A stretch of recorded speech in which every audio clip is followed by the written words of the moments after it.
اور وہ اس کے پاس کسی کی سفارش نہیں کر سکتے مگر اس شخص کی جس سے اللہ خوش ہو، اور وہ اس کی ہیبت سے ڈرتے رہتے ہیں۔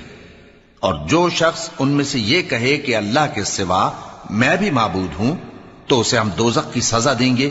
ظالموں کو ہم ایسی ہی سزا دیا کرتے ہیں۔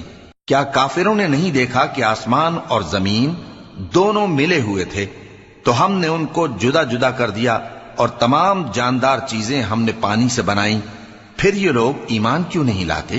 اور ہم نے زمین میں پہاڑ بنائے تاکہ وہ لوگوں کو لے کر ڈولنے نہ لگے، اور اس میں کشادہ رستے بنائے تاکہ لوگ ان پر چلیں، اور آسمان کو محفوظ چھت بنایا، اس پر بھی وہ ہماری نشانیوں سے منہ پھیر رہے ہیں۔ اور وہی تو ہے جس نے رات اور دن اور سورج اور چاند کو بنایا، یہ سب اپنے اپنے مدار میں تیر رہے ہیں۔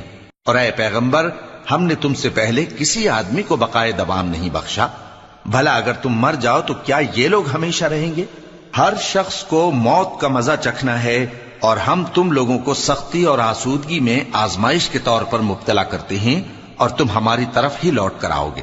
اور جب کافر تم کو دیکھتے ہیں تو تم سے ہنسی کرتے ہیں کہ کیا یہی شخص ہے جو تمہارے معبودوں کا ذکر برائی سے کیا کرتا ہے، حالانکہ وہ خود رحمان کے ذکر سے منکر ہیں۔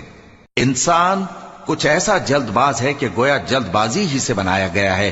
میں تم لوگوں کو عنقریب اپنی نشانیاں دکھاؤں گا تو تم مجھ سے جلدی نہ کرو۔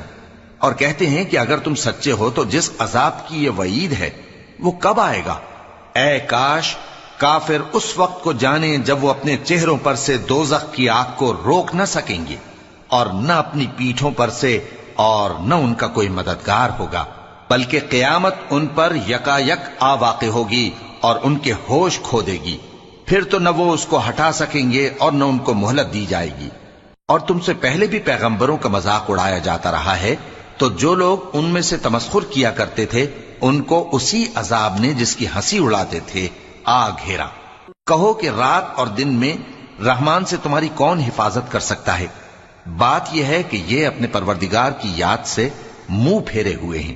کیا ہمارے سوا ان کے اور معبود ہیں کہ ان کو مصائب سے بچا سکیں؟ وہ آپ اپنی مدد تو کر ہی نہیں سکیں گے، اور نہ ہماری طرف سے ان کی رفاقت ہوگی، بلکہ